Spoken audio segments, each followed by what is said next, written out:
Welcome to Let's Hear It.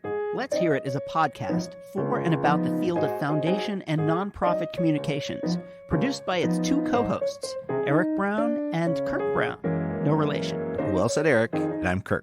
And I'm Eric. The podcast is sponsored by the College Futures Foundation, which envisions a California where post-secondary education advances equity and unlocks upward mobility now and for generations to come. To learn more, visit collegefutures.org. You can find Let's Hear It on any podcast subscription platform. You can find us online at letshearitcast.com.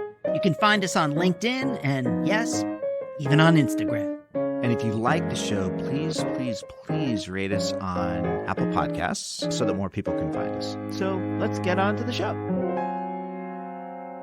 And we're back. Welcome in. It's another edition. It's Let's Hear It. You found us. We found you. We're glad you're here. Mr. Brown, so glad you're here. Welcome in, everybody. It's Let's Hear It once again. Findings. We found our findings. We found you. We found our findings. And you found a very interesting and provocative guest today. Tell us who this is, set this up, and we will have a lot to talk about when we come back. I had a fascinating conversation with Alison Smart, who is the executive director of an organization called Probable Futures, which is a nonprofit climate literacy initiative. And what they're doing is they're making tools and stories and resources available online for free to anybody, anywhere who has the internet. And I have to tell you, I've been working on climate stuff for a long time, 20 some odd years. And this is not to say that I know everything about climate communications, but whatever I thought I knew about climate communications, I didn't know. That's great.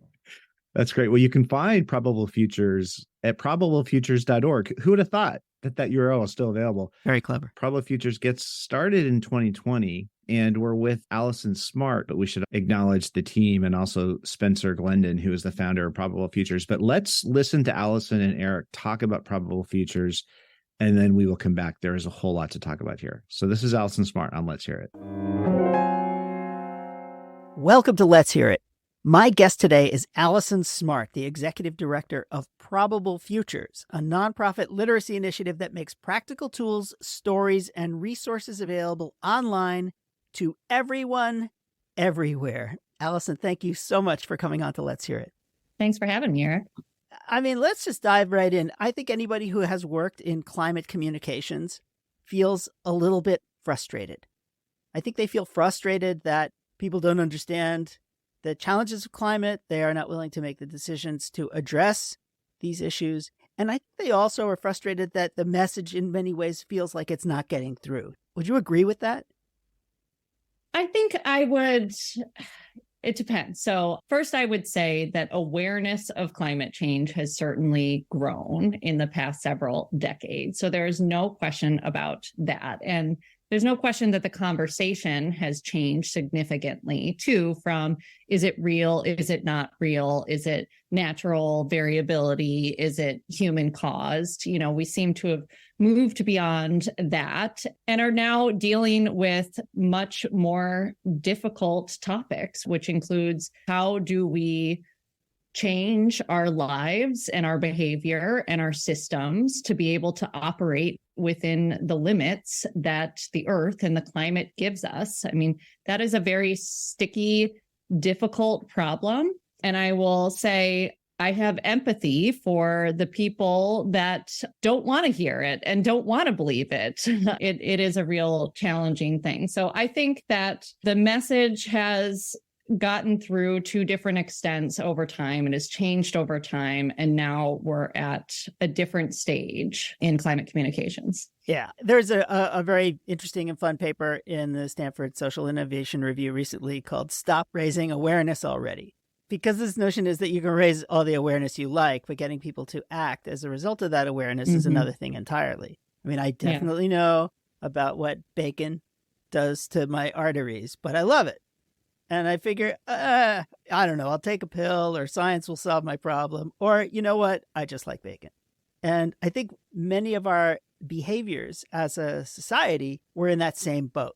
And it's possible that our awareness is excellent about climate change. And at the same time, we have this kind of dissonance that there's either nothing I can do about it, or someone is going to come along and solve the problem for me, or I don't know, it's just too unpleasant to think about. What are you doing to try and move some of that? So one of the things that we're doing is reframing how people understand what climate change is and why it is an issue at this moment in time. The context for climate change, in other words, and the context for climate change is really civilization. That is what's at stake here, is civilization. So humans have been on the earth for 200,000 years. Our first ancestors emerged in Africa around 200,000 years ago. And then for the next 190,000 years, we were a nomadic hunting and gathering species. For the vast majority of our time on this planet, we have not had civilization.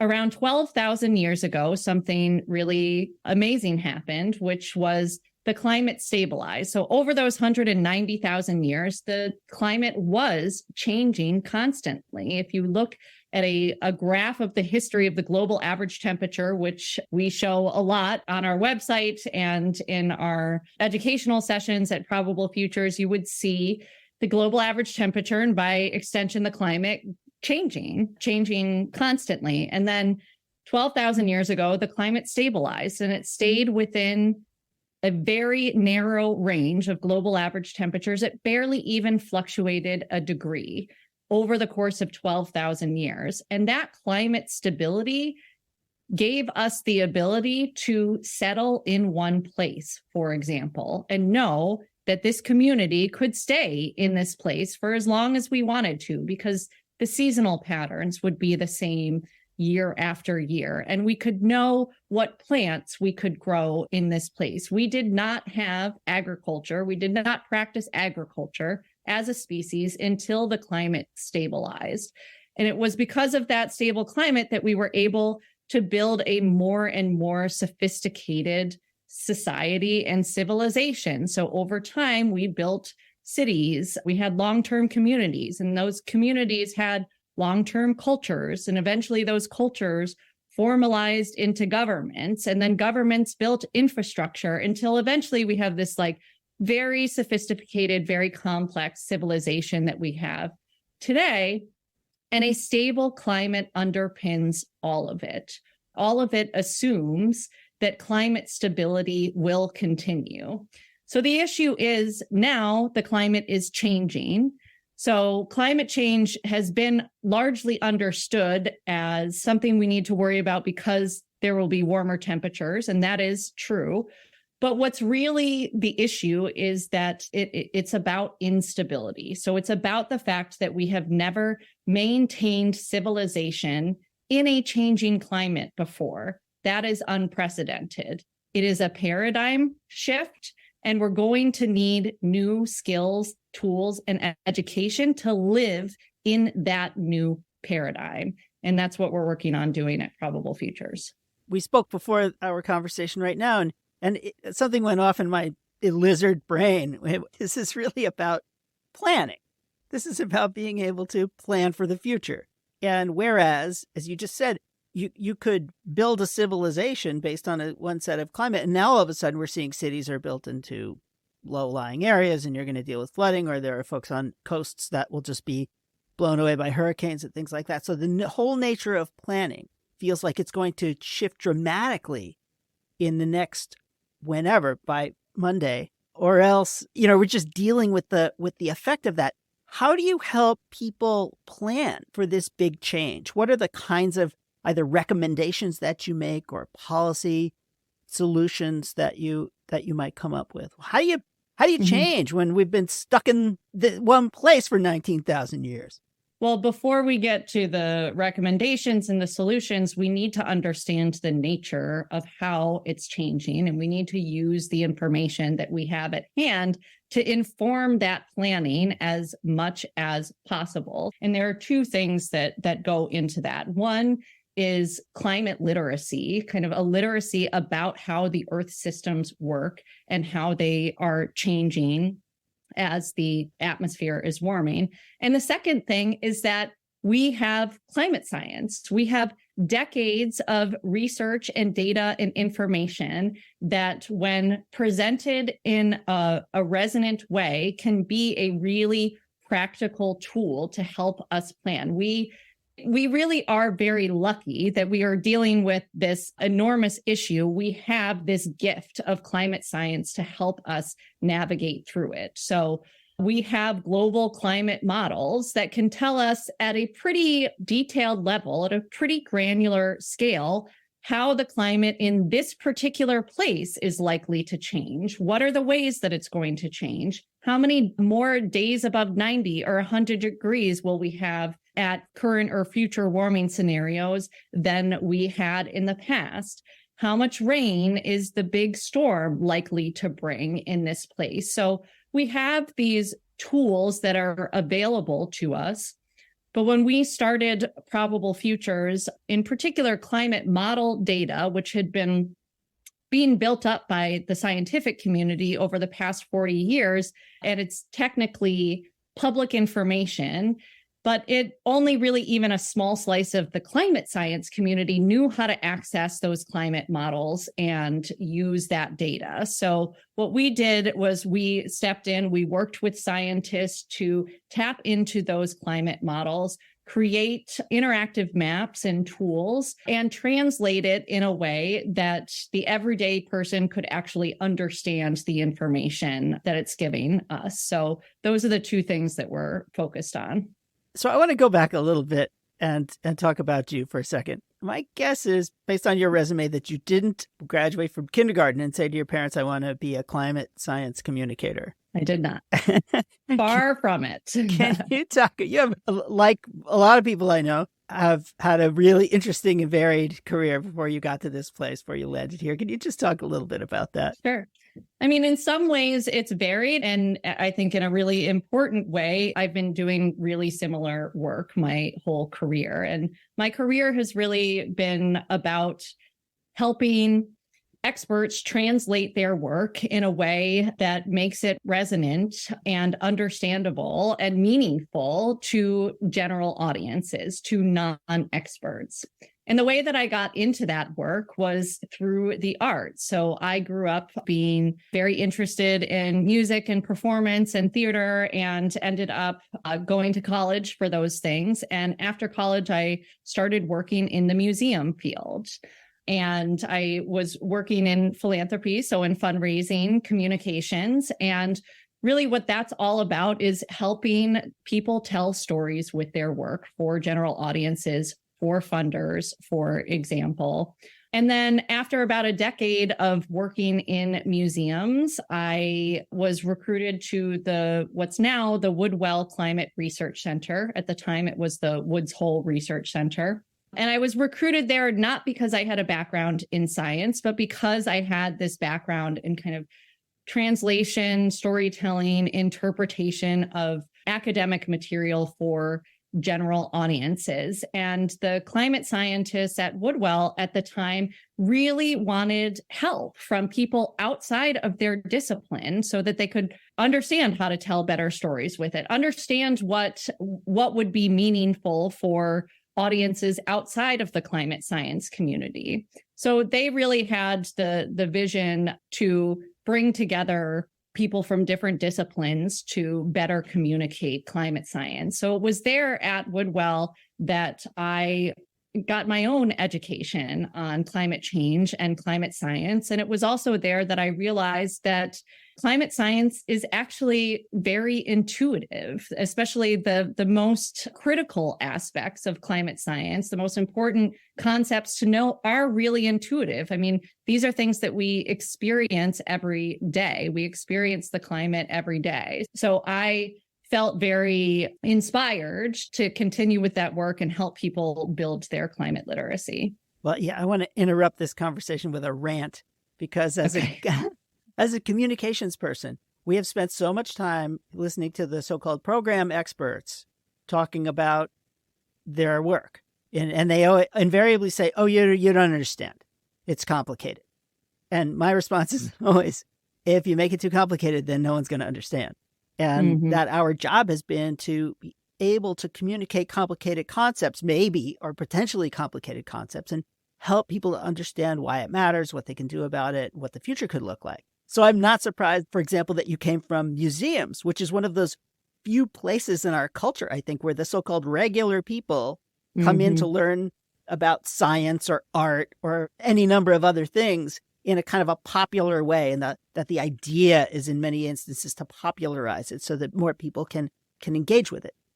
So congratulations to Probable Futures for kind of seeing that, and obviously had something to do with it. How are you seeing much of a shift?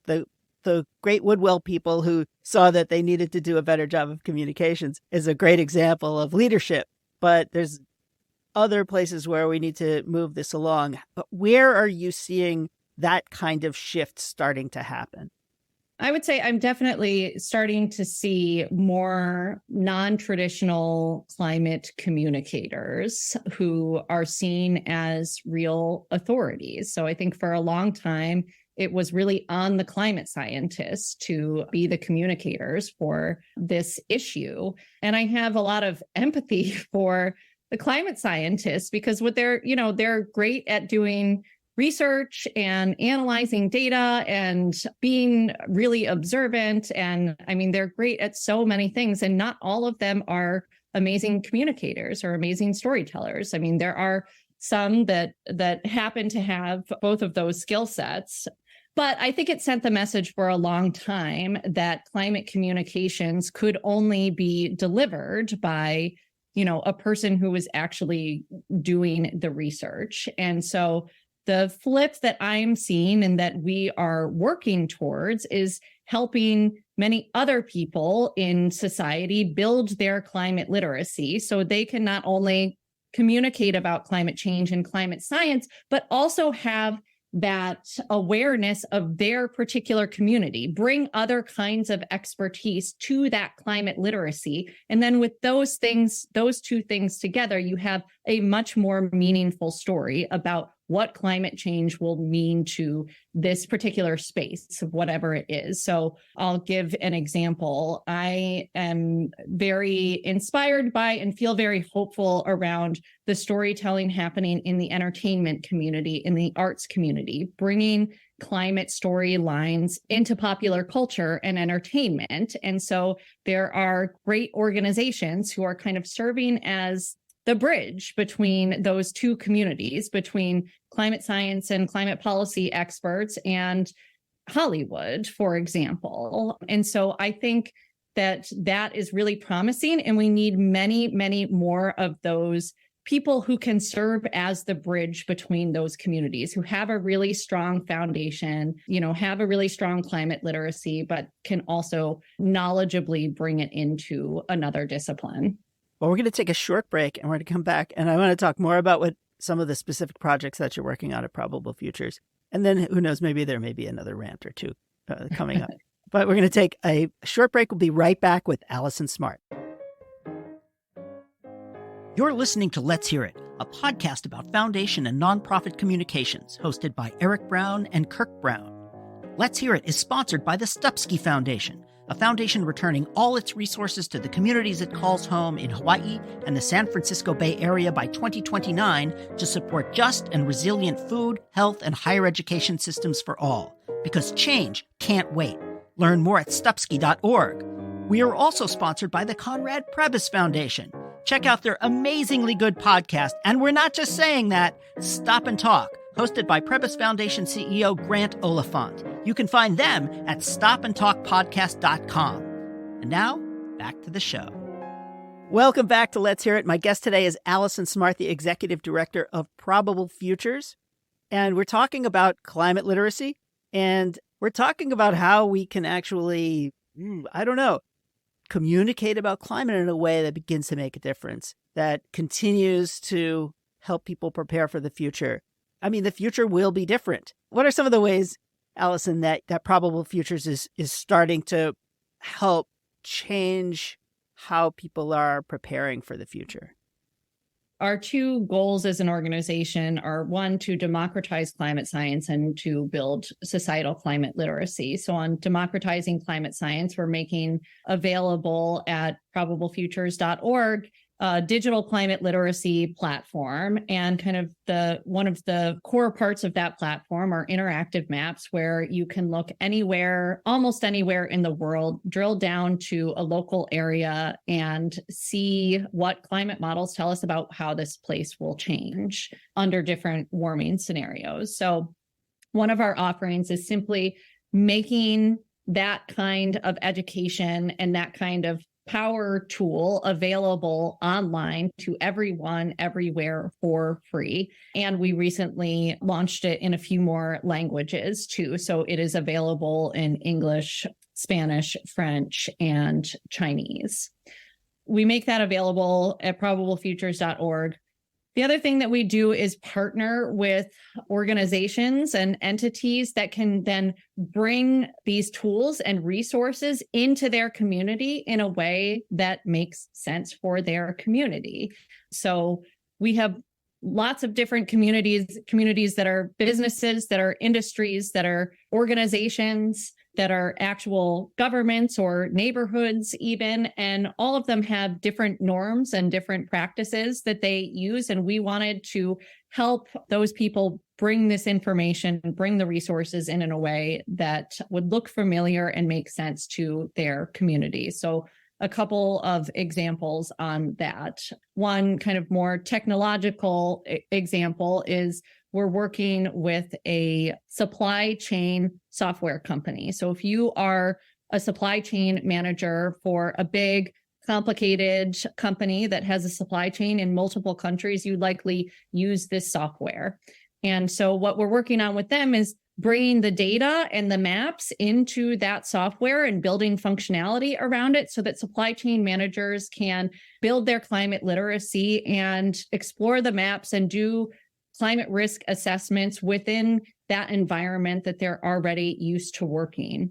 Another example of this that's very different is making the resources available to teachers in a way that are recognizable and that are useful to them. So there's an organization called Subject to Climate, great nonprofit organization that aggregates climate education resources and then creates lesson plans out of them and then maps them to standards. So if you are an 8th grade social studies teacher and you want to integrate some climate themes, and you can go on this website and search through it and actually find out of the box lesson plans that you can then use to teach your class about climate change or incorporate climate themes into it. We're also doing similar work with Harvard Business School, for example. We're collaborating with some faculty there to make materials available to instructors so that they can bring a climate risk lens to the kind of work that they do. So I could talk for a while about that aspect of our work, and we're always looking for interesting partners to work with in this regard. And then the last thing that we do is we do a lot of public speaking and publishing. So we are continually publishing climate literacy resources and stories on probablefutures.org. And my colleagues and I are often speaking in public settings, at conferences, at industry events. And then often we do the same thing in private settings for sometimes elected officials or government leaders, sometimes corporate C-suites, for example. So we do a lot of that in-person kind of workshops and training as well. We've noted on the show and elsewhere that if funders are interested in mitigating climate, they don't seem as enthusiastic about adapting to it. What do you think the proper mix is? I mean, is adapting, why are they funding adaptation? Because much of what we're talking about is here is what do you do given that the climate is changing? So not just, get off of fossil fuels, but how do you adapt to it? Why aren't funders funding adaptation, and what should they do? I mean, I think the first answer to why aren't funders funding adaptation, they may just not have gotten there yet. I mean, we still are looking at global philanthropy. Only 2% of global philanthropy is going towards climate change at all. That is a minuscule number. And though it is growing, there's definitely a concern for how many funders are going to tackle it at all. There was recently a report that came out from the Aspen Institute about climate philanthropy. It was really, really interesting. It said that while 85% of U.S. foundation funders ranked climate change as a top 3 concern, only about 1/3 actually expressed openness to considering funding efforts to tackle it. So not even just committing to it, but like just considering funding. So, there's a real issue there, and it explores what the reasons are for that. But one of the reasons is that it feels too big for funders to tackle. And, it's interesting because I think that's a lot of times how individuals feel too, or corporations feel that, it's too big. What is our little piece of it going to do when it's such a big problem? Well, the problem is if we all think that and we all do that, then no one actually does anything. So I think the first issue is that there just isn't that much philanthropy going towards it. And then also there's real urgency to mitigation. And frankly, it hasn't been until somewhat recently that we are really starting to see this constant extreme weather in different parts of the world really start to wreak havoc. So I think there's just a little bit of a lag there, and it's taking a little while for folks to wake up that climate change isn't something that's happening in the future. It is already here. We are living with climate change right now. Communities around the world are dealing with the impacts of climate instability, and they will continue to for several decades, even in the absolute best case scenario. So I'm sympathetic to the fact that with mitigation, there is a real urgency there. We need to work as quickly as possible. But the problem is we often talk about adaptation and mitigation as if they're totally separate streams of work and as if they're completely unrelated. But the fact is, we have a lot of work to do on mitigation. We're talking about transforming the entire energy system, the entire economy.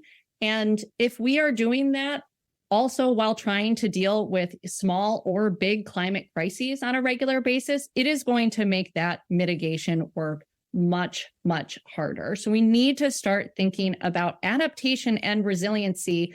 Not just, it's needed for its own sake, but it is also needed to achieve the mitigation, the really ambitious mitigation goals that we have set out to do. So I think part of the issue too is just like a lack of seeing the connection between those two things. That was really smart. I've never heard it laid out in exactly that way. And I think it makes a lot of sense. And yes, as you say, our foundations have high awareness and have a challenge in acting on that awareness. So for folks who are thinking that awareness is enough, then it's not.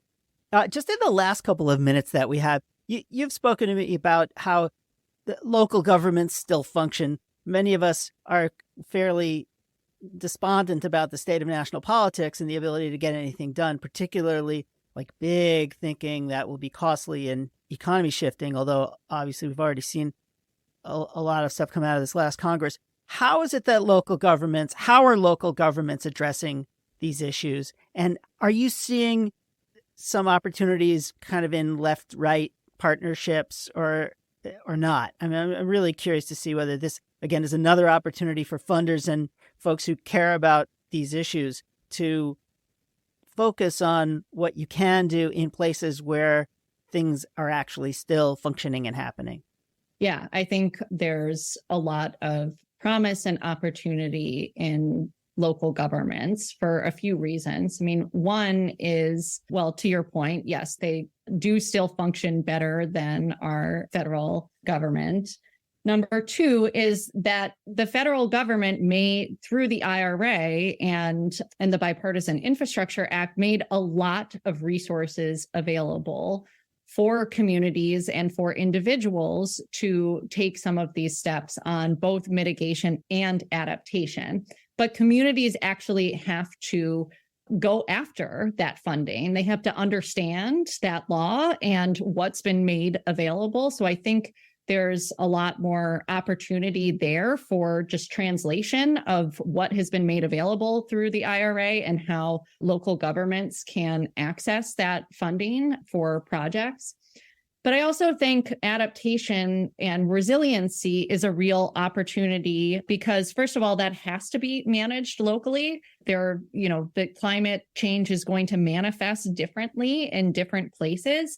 And the people in those places, in those communities, are really best positioned to know what are the best adaptation and resiliency measures that we can take here.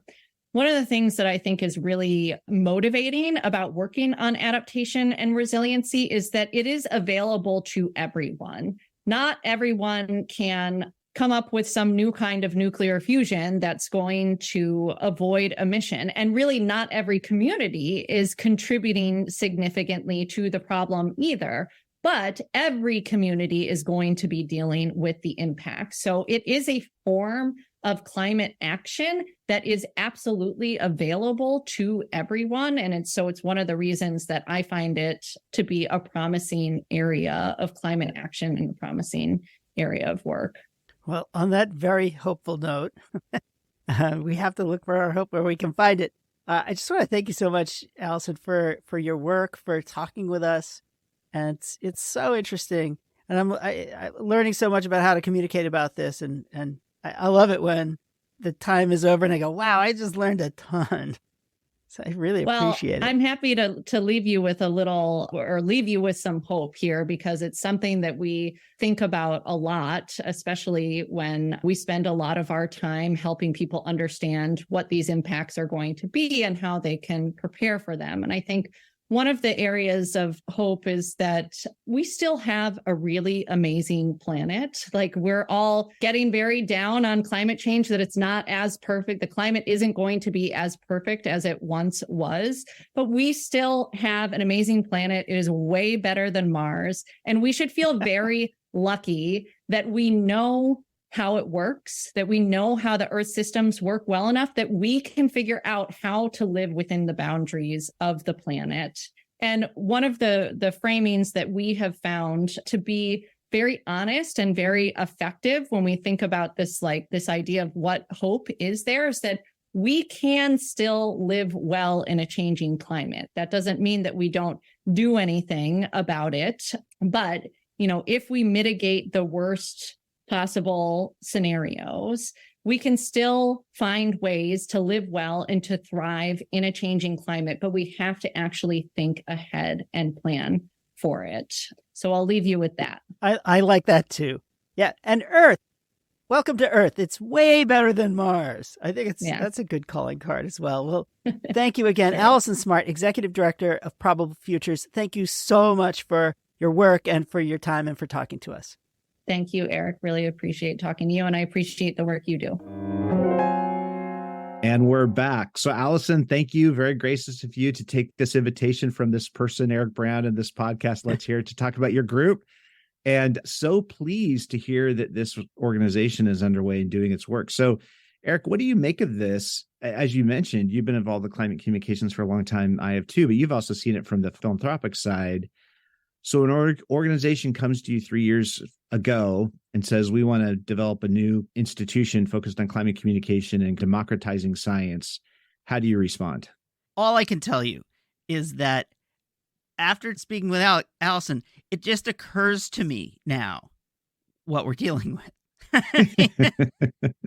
And, well, I'll back that up slightly in that everyone who understands the climate right now is walking around going, oh, we're screwed, and we can't get anything done. And even if we did get everything done, then we're still going to end up being screwed, and that the climate is beyond us, and whatever. There's a lot of negativity going on out there. Then there's the other bunch of people who's like, I don't want to know, don't, like the three monkeys, see no evil, hear no evil, speak no evil. And what Alison is reminding us is kind of where we are, first of all, which is that for, I think it's 12,000 years. And then, of course, I made it into 19,000 years in the conversation. But for somewhere between 10 and 20,000 years, we have been able to live with a stable climate where the temperature didn't change by more than 1 degree. And therefore, we were able to do a lot of stuff. And now, lo and behold, that's changing, which is astonishing in its own right. But the other thing that we need to know is that there are things that you can do to adapt to that. And that, needless to say, we have to keep it from getting any worse, but we're not screwed. There are things that we can be doing, and there are ways that we can understand how to use this information to make decisions, to price things appropriately, and to then, if we can manage that part, then we can set our sights to coming up with how do we stabilize this climate and how do we assure that we're not going to dislocate a lot of people over time. So I just got a better sense of where we are and where we might go in my 30-minute conversation with Alison Smart. Well, that was a great introductory arc. It's like, what are the stakes of civilization? And how's it been for civilization? Well, for 12,000 years, we've had a pretty stable scenario we've been working with, and now we're destabilizing it in a pretty profound way.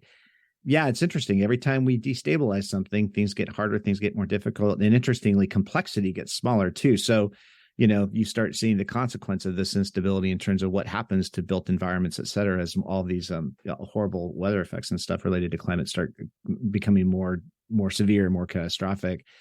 But Alison brings us into her trajectory into the work. And I love that you went here, Eric, kind of the unlikely way that Alison got started. And I really appreciated how Alison drew from this range of experiences to say, yeah, I've spent a lot of time in my career helping experts translate work so that people who are non-experts can understand that work, and came from arts, and then, worked with fundraising. And of course, there's just the initiative and impetus to get going that is involved with all of those pieces. So I also felt like that was part of the story for Probable Futures here, this desire and this willingness. And think about this, get started in 2020. I'm trying to remember what was happening in 2020. I feel like I had some travel plans that got changed. I can't remember exactly.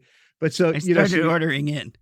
Yeah, that's right. Right. Seems like I saw my daughter a lot more. I think she was home from school a lot. I can't remember why. But so you actually get this started at also this incredible period of time. And I think that story of resiliency, just personal resiliency, is actually in the DNA of this organization. And then that flows through to actually the mission of the organization, which is to try to tell this story in a way to help people become an adept and be more resilient in the face of this change. Well, I also got my start in show business. I also got started in the theater. I don't know what I got started in, but the idea that we need to draw from people from a variety of disciplines to be able to tell the story is really important. And I went on a minor rant that you may or may not have heard, Kirk, when you listened, but which was that usually it's the program people, the so-called experts, who corner the market on the communications. And we schmoes in communications are told that it's too complicated. And that's that. It's not how you communicate. It's not how you make change. And that's why you need folks from a variety of disciplines to tell these stories. And for our communications brethren and sistren out there who are listening to this, we feel your pain. And for those program folks who are out there listening to this, stop telling people that it's complicated. Stop telling people that you're dumbing down our message, because we have to communicate to a wide variety of people in order to make change and in order to try and turn the ship. And so there I kind of really, really can connect to what her job is. And I don't know, it's interesting and exciting, and it's going to be tricky. When you're democratizing, what a powerful word. You're democratizing the science. And I loved one of the initiatives that she touched on, where that brings you, because, you think about this notion of all the different places these stories can be told, all the different ways they can inform sensibilities, and then also how those conversations then themselves can become levers for change. So where in the system can we create change? And this notion that they're working with the Harvard Business School to bring climate risk conversations into dimensions of that business curriculum and that business training, that rang a bell here, because as much as we want all of us to understand our options, take our best steps, do what we can in our ways, large and small, when you're looking at business people making decisions at times involving billions or trillions of dollars of assets, and now starting to think about, okay, the cumulative impact of all of this catastrophic change that we're seeing increasingly, and we'll only keep seeing more and more, things like that really started making me think, wow, this probable futures approach could actually scale in some really interesting ways. I mean, the business community is understanding this for sure. You can barely get insurance in much of the state of California due to climate effects. And we're beginning to see this. Now, the trick is, how do we predict it? How do we manage it? And how do we adapt to that as well? Because if we stop insuring everything, then business and just kind of life gets extremely difficult, really complicated. Right. You can't buy a house. You can't do all sorts of things. So that idea that using that information more intelligently, helping people to understand how these pieces fit together and the business implications are huge, huge. And anything that helps us make sense of where we are and where we're going and what we need to do is going to be incredibly important, especially now. Well, and starts with that ability to tell the story. To your point earlier, starts with the ability to really animate people around the story. And I think it's interesting, Spencer, who's the founder of Probable Futures, comes from that background, seemingly, of being involved in big investment enterprises. And so probably understands that scale perspective. So you touched on something briefly, though, that I know has been a challenge and a concern for many, which is, as significant as the climate crisis is and its global implications and everything involving civilization is at stake, we have an issue that there's just simply not enough philanthropy involved with this topic. And I love that reflection. Only 2% of global philanthropy is targeting this topic. 85% of foundations will say it's a top concern, but only a third are considering funding it. And we get to that piece, which is, it just feels like it's too big of a deal. It's too heavy of a lift. And I actually thought there were some interesting ways that Probable Futures could actually help start unpacking that, even for the philanthropic universe. But you've been involved in the background with some pretty major startups, including one of the largest philanthropic vehicles I think ever envisioned in the world to address climate change. What do you make of this whole conversation around philanthropy? How do we dip into more philanthropic dollars and just drive more action and change about what's happening in the field? Well, if you care about health, for example, climate has a huge implication. If you care about justice, climate has a huge implication. If you care about so many different things, you have to start almost with climate. We had this conversation with Larry Kramer very recently, in which he's funding a lot of democracy work. At the Hewlett Foundation, he stood up a large democracy funding operation because democracy is the underpinning for many of the policies that are driving all of the other things that the Hewlett Foundation cares about. And I would just submit that hand in hand with democracy, a getting things done initiative, you have to have a climate approach because all of these things hinge on it. So I think the only thing that you can do is to understand what a portfolio approach to your grant making needs to be. And we're not saying that you take all of your money and put it into climate, but you have to understand the implications of climate on all the other things that you care about and support it appropriately and in partnership with a lot of other folks who are doing similar types of work. So yes, I think that, for one, you can't just hope that it goes away. It won't. Two, you have to do what you can do. And I thought that Alison's approach to local or regional governments and decision-making was an interesting one as well. In this instance, if things are blocked in Washington, and are they ever, where are they not blocked? And what can you do about that? And it's a very pragmatic approach, but it's also in a weird sense, it's a little more optimistic about how we can make change in our country, is that you go to places where you have these functioning, where people understand the real life implications of day-to-day decisions, and they're addressing them and they're taking them on. So if I'm a funder, those are the things that I'm thinking about. Where are things actually functioning and how can I support there? And what are the underpinnings for all the other things that I care about and how do I support there? And I think there's a nugget here in terms of how Probable Futures is setting up storytelling around specific scenarios and then trying to help specific communities internalize what those scenarios could mean for them, that could even bridge to this topic around philanthropy. Because I think in so many ways, this conversation, we're using words that are too big. So first of all, philanthropy is too big of a word. What does that mean? How do we give money? Where do we give it? What are the mechanisms of change? Why do people give it? Same thing, climate's too big of a word in many respects, because it has so many ramifications. What are we talking about? Are we talking about the weather impacts? Are we talking about, public health crisis affecting, low income communities, elderly communities. There's so much wrapped into that. And, when I think about this conversation about philanthropy and wanting to mobilize more dollars, I almost wish we could do some coaching for our folks that are trying to wrestle with that, to say, I think we should say, stop saying that only 2% of global philanthropy is doing this or that.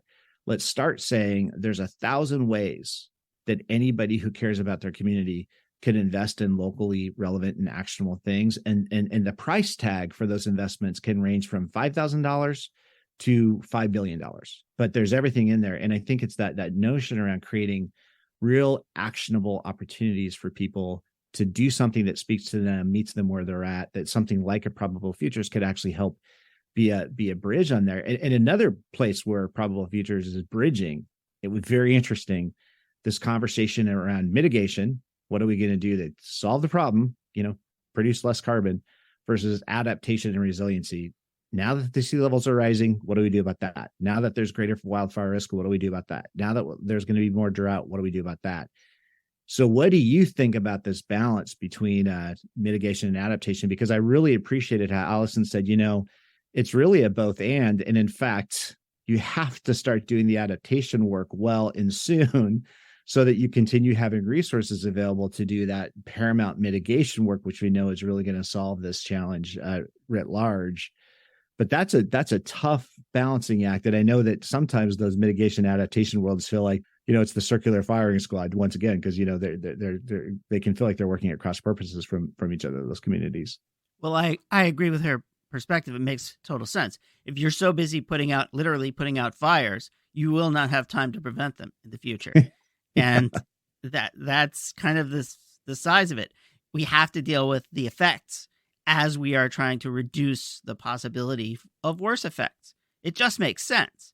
The other thing is, I do think that if we can, and I don't think anyone is under the impression that by dealing with adaptation, that we're solving the problem, that it's okay then to continue to burn fossil fuels and that, we can let things go wherever they go because we're going to adapt. You'd have to be crazy to think that that's a reasonable scenario. At the same time, I think that if you deal with some of the more challenging aspects in the course of doing adaptation work, it might kind of relieve some of the existential doom that is occurring with climate.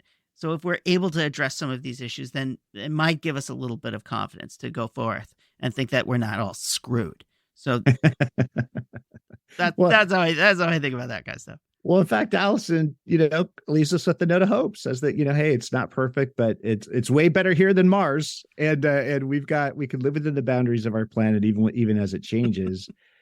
So I want to ask you a couple of tough questions in this whole regard. So first, how often have you ever spent time trying to intentionally write and communicate at a 6th grade level? How often has that been something that you've had to do professionally? I try to actually do it a lot. I was 6th grade, maybe 7th. It's tough. But I'm a simpleton, as anyone who has met me knows. I am a very simple dude. Right. Well, we've been doing a bunch of writing recently.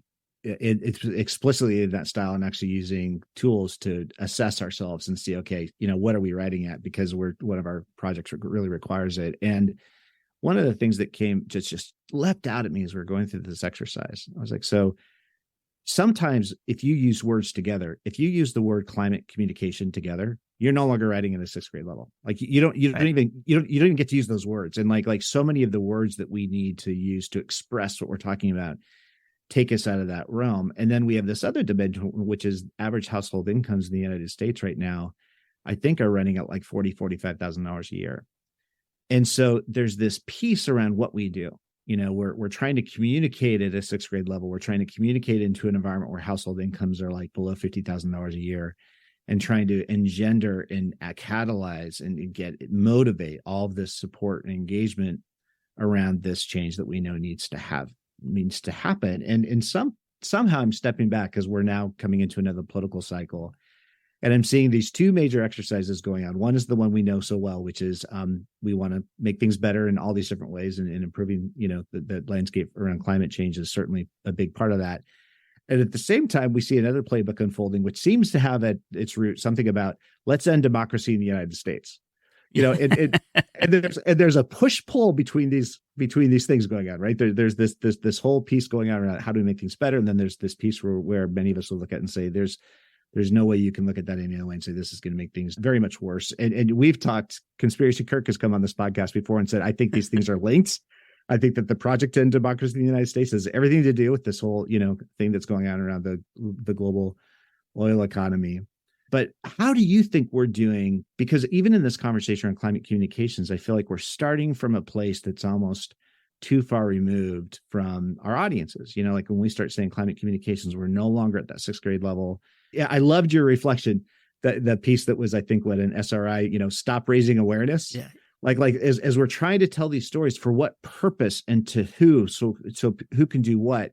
It just keeps coming back to me around that. I mean, what do you think about all of that? Because there's something I've been thinking about a lot. I'm like, so all this work we want to do, how does it appeal to you if you're operating in a 6th grade level? How are we speaking to you if your household income is below $50,000 a year? Are we with you and are you with us? And I think that there's some evidence in our public discourse that there's a big disconnect happening there that we need to start bridging better. All right, one of the joys about being asked 400 questions in 3 minutes is that I get to pick which one I want to answer. Cherry pick the one you feel most. Or I get to make up one instead. Here's what I think. For starters, what we are seeing, there are cultural and economic and class divides for sure in the conversation around our changing climate and weather and what we're going to do about it, whether we're going to continue to operate mines and wells and burn fossil fuels, or we're going to transition to a new economy that doesn't have as many pollutants, that deals with the issues of climate change. And I think it's not hard to understand why people might be skeptical of this latter approach. People feel like they're being talked down to. They don't understand something that hasn't worked yet. They don't have any friends in that business. They don't have 100 years of family culture or community culture, 50 years of community culture around a certain way of living and being. And when these folks from New York or LA or wherever come on in and tell them, we're going to make things better for you, they're skeptical. And it is essential to be able to build the relationships with folks, to show them the tangible benefits of what the future will bring, and build relationships that way. And you're right. Stop using such fancy words and stop telling people that it's too complicated and stop telling them that what we have is better for you and you don't know what's good for yourself. It's elitist. It's distancing. It's complicated. John Powell, who came on recently, would tell us it's a bad idea. Travian Shorters, who we have spoken with about narrative, would tell us it's a bad idea. So we have to start understanding how to build these bridges across differences, how to help connect on a visceral and emotional level with people about their future, not about what they need to do so that some other thing can happen, but what about their lives and their futures? And I think that's the crux of what these important communications are going to have to start to look like, or else you will continue to lose elections. And you will certainly see the effects of this politically. And it's not good. Well, and you can see the value of a tool like what Probable Futures is putting together here, in the sense that their tools allow you to put yourself at the center of that story. Right. What is this global thing going to mean for me and my community?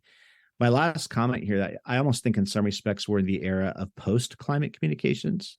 And that's something that all of our climate communicators should think about. And I think actually you could almost argue that the Inflation Reduction Act could be the marker for that, because I remember when we first got started on all of this stuff, Al Gore had just come back from Rio. There was one scientist out there saying this was a big problem. And the whole field of climate communications was really built around this notion of getting people to know this was a problem so they would do something. Right. But when you start looking at what we have to do, what has to happen, I think the Inflation Reduction Act is such a great illustration. What really took place there? A global pandemic explodes. We change global economies as a result. That ignites a wildfire of inflation globally. So what happens? We pass the Inflation Reduction Act in the United States because that's what gets it's bipartisan, right? And what's at the heart of it? Spending more money. In a period of inflation, we're going to spend more money. Why? To address these climate things. And we all know that that's right. We all know that's needed. But we start seeing what's happening there, that the solution to climate change starts being what happens when we can sort of add it in as it runs shotgun, it runs in the sidecar to these other issues that are going to really capture salience for people. So I wonder in some respects if that's almost a post-climate communications world. Because if you came into the Inflation Reduction Act and you said, hey, this is the world's biggest signature piece of climate policy that's ever been done, the bipartisan alignment behind that would have evaporated in a heartbeat. And so there's just so much here in terms of how we're talking about this stuff. I start wondering if maybe we should just take the words climate communication and say, thank you. You did your job for about 20 years, but now we're talking about some other stuff, which is the kind of storytelling that becomes possible when you have tools like what Probable Futures is pulling together. Yeah, well, that's for sure. I mean, without getting into the economics of this too much, I don't see it as spending money nearly as much as investing in the future. I'm going to put solar panels on my roof, and now I know what my electricity is going to cost for the next forever, which is zero or near zero, as long as I can sell my power back to the state, whatever. That could happen, that could change. But the idea is that we are producing a net zero of energy in our house, and that'll be that way forever. And that is an investment, and it pays off over time. But anyway, this idea, yes, I think you're quite right. We have to continue to figure out how to talk about our work in ways that connect with people in an authentic way. So you have to tell the truth, and it has to ring true. And those are two different things. And I think that's what the crux of good communications of any kind need to be. And I'm delighted that Alison is doing this work, because she's giving us tools to see what we are experiencing in new ways. And that's really important. Absolutely. Well, Alison Smart, Executive Director from Probable Futures. Thank you, Alison. Thank you, Spencer, the entire team at Probable Futures, for all of the work that you're doing. It's a new story. You got started in 2020. We're excited. We wish you well. We want to see how all the work you do manifests as you move forward. And Eric, thank you for bringing Alison to the podcast. That was an awesome conversation. I'm so glad we got to listen in on it. Yeah, that was great. I really, really enjoyed that.